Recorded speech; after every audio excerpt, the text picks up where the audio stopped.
So I got a request on doing a full Krita tutorial.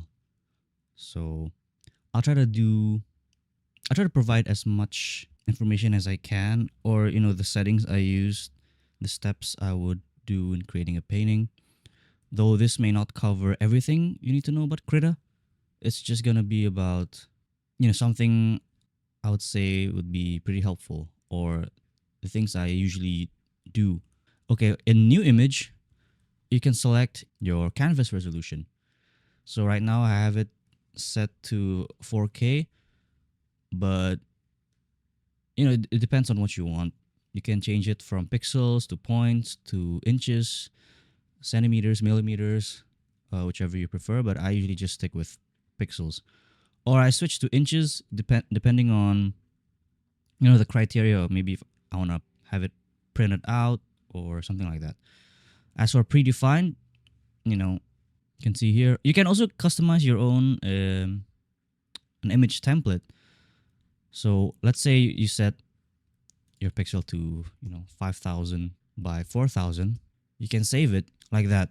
So when you open your predefined, you can see that you saved your new canvas size. So you don't have to set it over and over again in case you want to make that same size for future projects.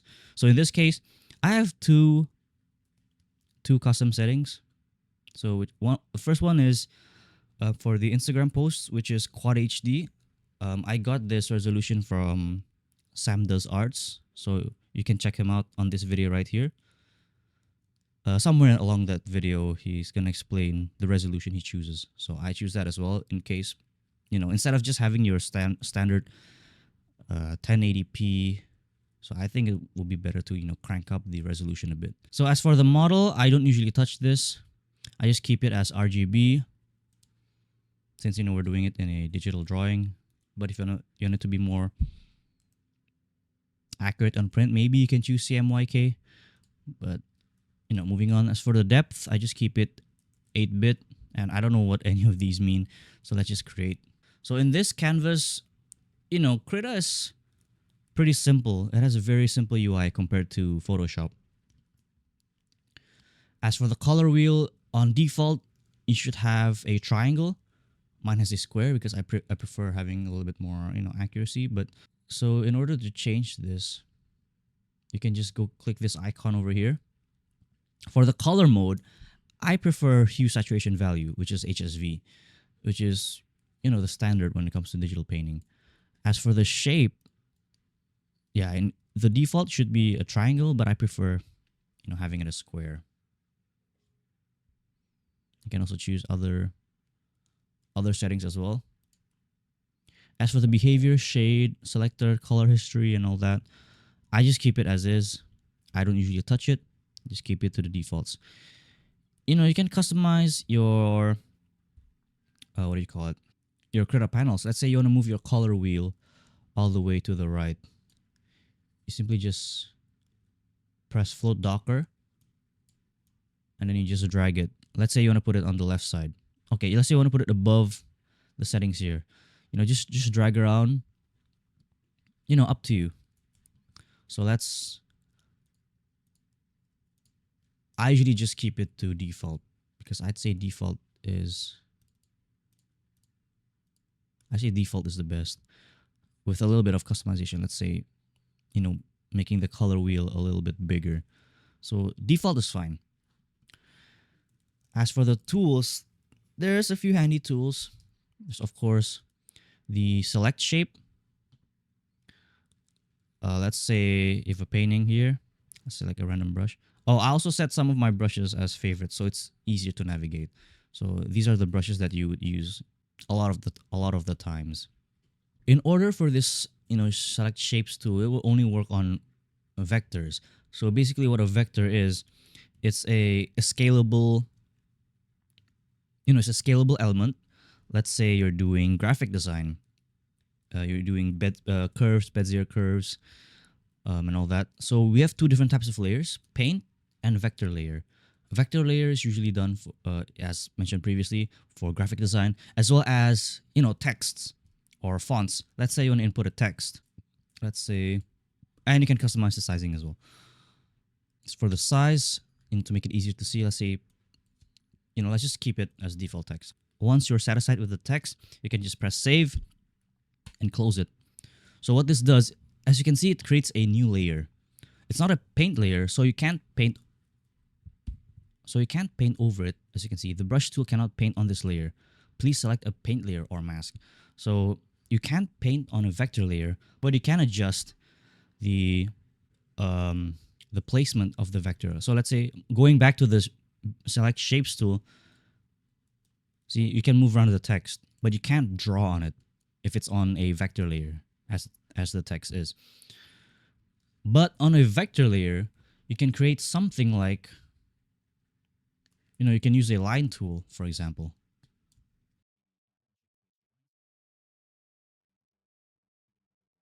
Now, you can't erase this like you normally would. As you can see, I can't even erase this. So it's either you delete it by just clicking it, left clicking it, and pressing delete. Delete. But if you want to control where these points go, so basically vectors, work on points, you would press this edit shapes tool. As you can see, you can control these points or vectors, right? So let's say I don't want to use a vector, since people don't usually use Krita for vector or graphic design. We have Adobe Illustrator for that, which I don't have it at the moment. So let's just move on. So, just delete back. Now, starting to paint. If this is your first time using Krita, I would suggest testing out all the brushes you have, default brushes. Though some of these brushes I have are installed from a brush pack I installed for free, which you can check the link right here, or a link to the tutorial on how to install that over here. So credits to that person. So in default brush, let's go to all. There's a wide variety of brushes you can use on Krita. I'd say Krita is one of the best brushes, and you can see a general idea of how the strokes would look like. So let's say you want to start a sketch, you go to the sketch tab. You can, select any of these, but I personally like to use either the basic details brush, where I used to, I don't have my tablet right now, so you can, hold on, let me just get my tablet. Okay, so now I have my tablet. You should always have a drawing tablet ready. Make sure it has a high enough pressure sensitivity so you can control how thin or how thick you want the brushes to be. Let me just increase the size as an example so you can see. Okay, so this is the default, the basic details brush. As you can see, it also handles opacity and size as well. So you want to sketch, it's a really nice brush. You can either use this for sketch, or sometimes, I would use this one, or this pencil soft, if you want more of a grainy texture. You can also use this, a regular pencil brush, just a little bit more, more opaque and a little bit more blurry. But I don't like to use this anymore, because nowadays I just either use this for sketch, or this, or I could just use the basic, opacity brush, which I'd say is also pretty good. Well, it's very similar to the detailed brush, but it has a circular shape compared to the rectangular shape of the detailed brush. Anyway, moving on. So once you have your brushes set up, the favorite brushes you'd like to use, I recommend setting it to favorites, so you don't have to, navigate here and there anymore. You just have to select it. You just have to select it from these. I highly recommend avoiding this opacity setting right here for the brush, because you see how If you want to use multiply, this will mess up your strokes if you're using, multiply, overlay, and different type of blending modes for your different layers. I suggest just adjusting the opacity of the layer itself, then the brush, nice and uniform. Just avoid adjusting this opacity right here. After having your brushes ready, we have a wide variety of tools as well. Oh,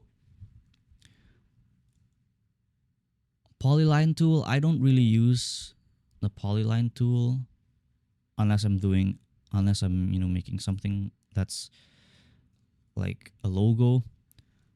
But moving on, since this is focused more on on an illustrator perspective, like a digital artist perspective, I usually just avoid these tools right here.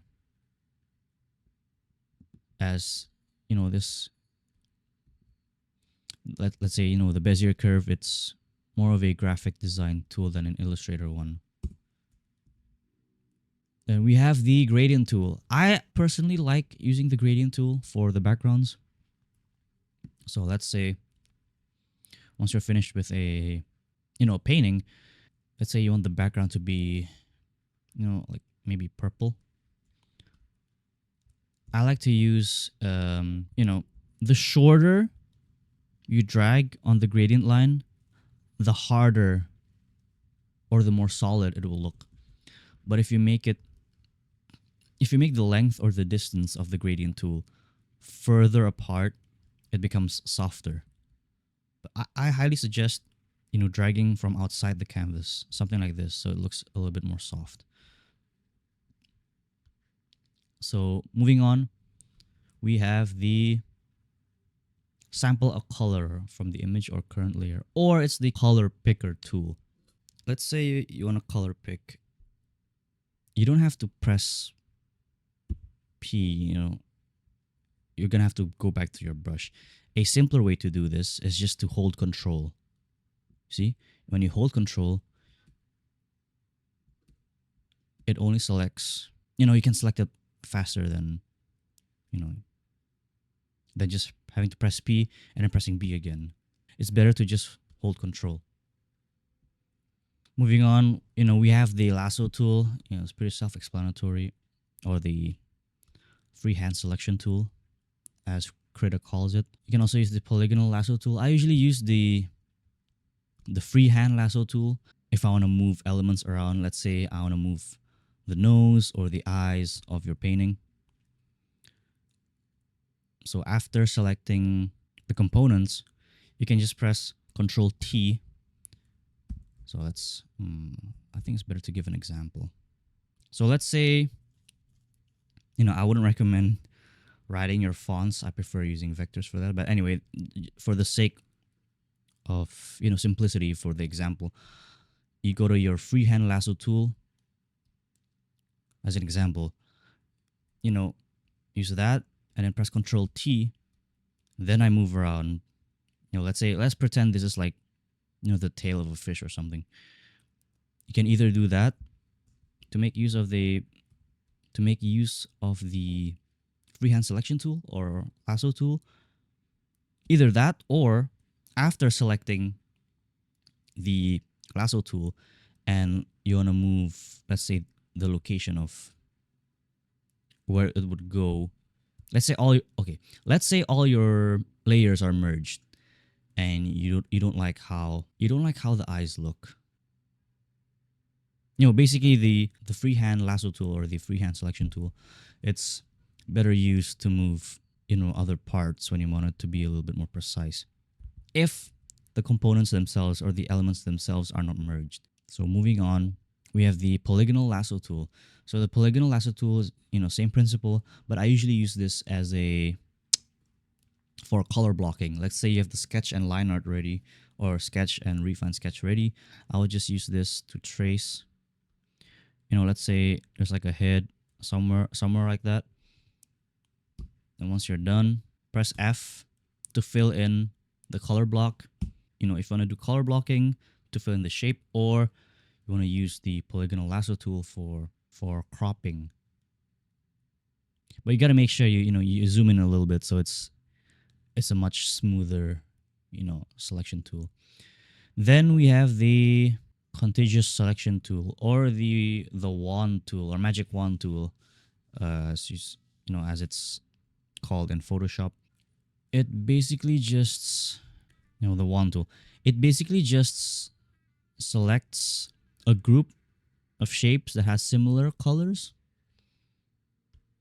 as you can see here. Similarly, you also have the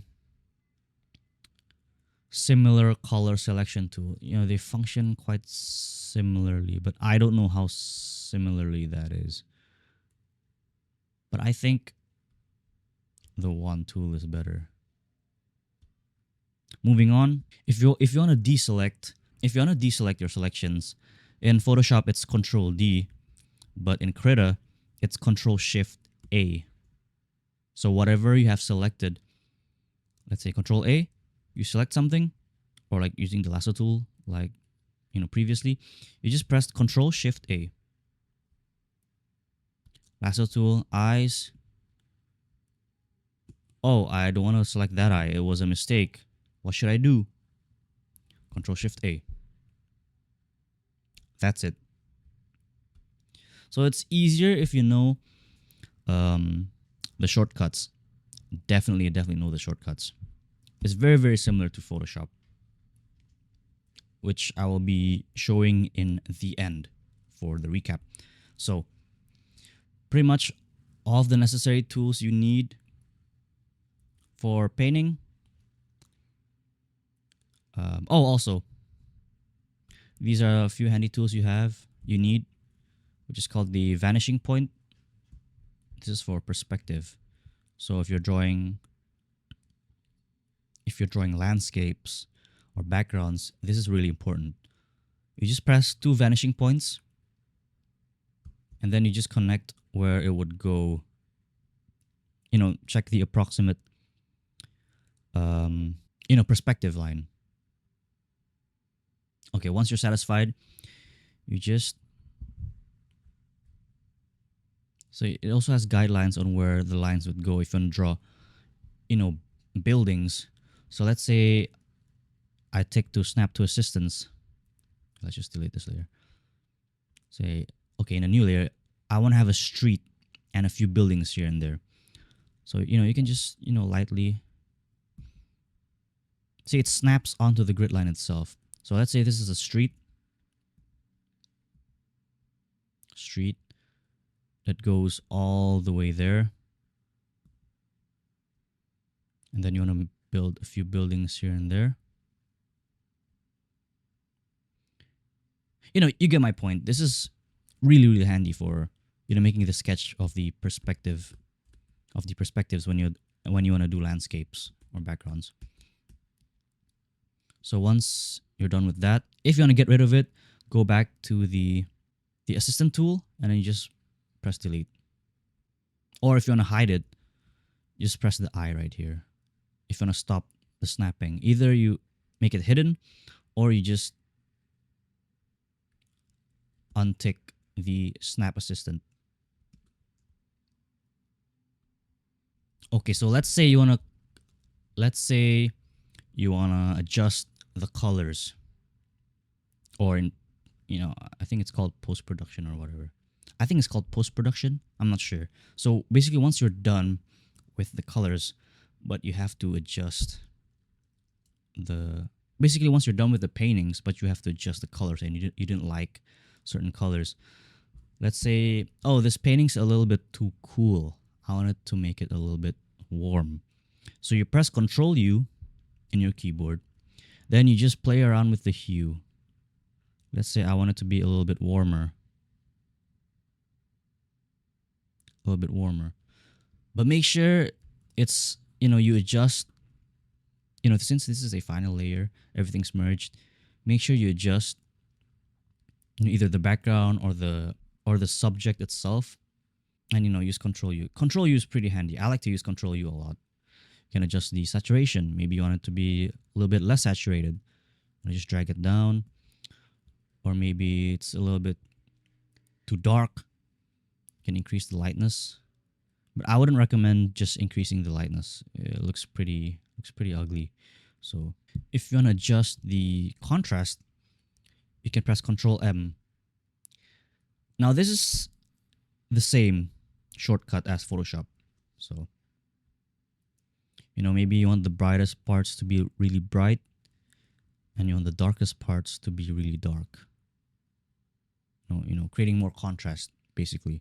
And if you don't like it, you can just always go back to Control Z. Up to you. In the brush setting, now I don't usually play around with the brush setting. It's too overwhelming. You can actually create your custom brush, but I've never done that. I feel like there's no point in creating your own custom brush because the default brushes here on Krita are already like pretty good. So I just ignore that. Or if you want to test out the brush you created, you can just do it here. As for filters, I usually just use the map or the blur filter. Map for gradient maps, as I did on my previous tutorial, or the blur filter. Whichever option you prefer. I usually just use the Gaussian blur. Because this tool is to basically just blur out the layer. Pretty straightforward. Next is, or you can also play around with the artistic filter. If you want to pixelize, I don't know if you can hear in the background, but someone's playing fireworks in the daytime on a regular Saturday. I don't know. So I hope it doesn't detect that. So you can go to pixelize. To pixelize, oops. Let's make sure if you want it to be, evenly pixeled or like uniform, make sure these are the same values. Yeah, that basically. 150, 168, 168. So I don't see, unless you're making thumbnails, I don't see a point in using pixelize. But maybe if you're not good in pixel art, you can use that. But the other filters I don't usually play around with. Or maybe I've only used posterize like once.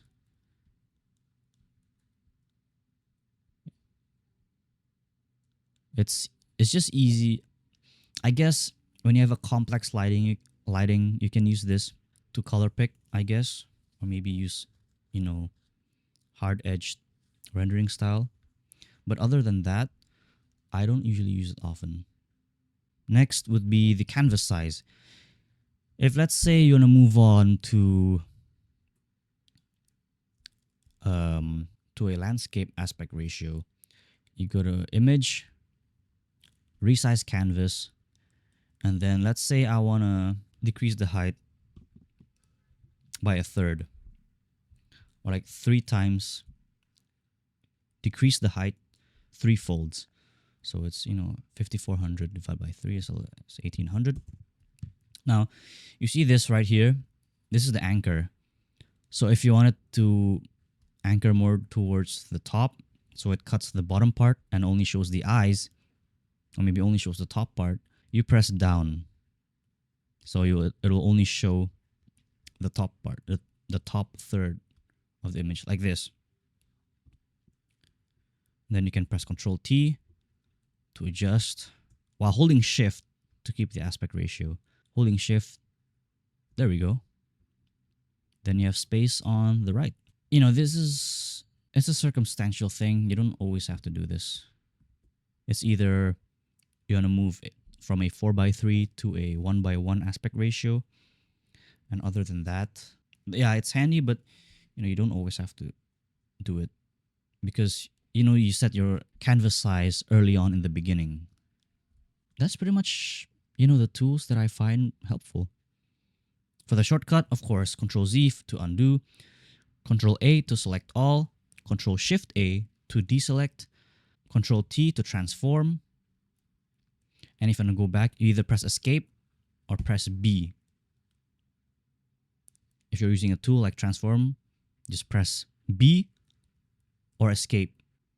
For adjusting colors, Control U to adjust the hue saturation value, and then Control M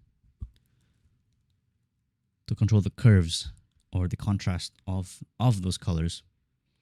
F to use the fill bucket tool. G for gradient. Holding shift would lock the selection in place. And that's pretty much it for the tutorial and the things I find helpful or that I use often in Krita. So I hope you guys enjoyed watching this video. And if you need something more specific on Krita, or maybe you have an issue with some of the tools I've already mentioned here, let me know in the comments. Feel free to let me know. So that's pretty much it. Thank you guys for watching this full tutorial, and I'll see you guys on the next video.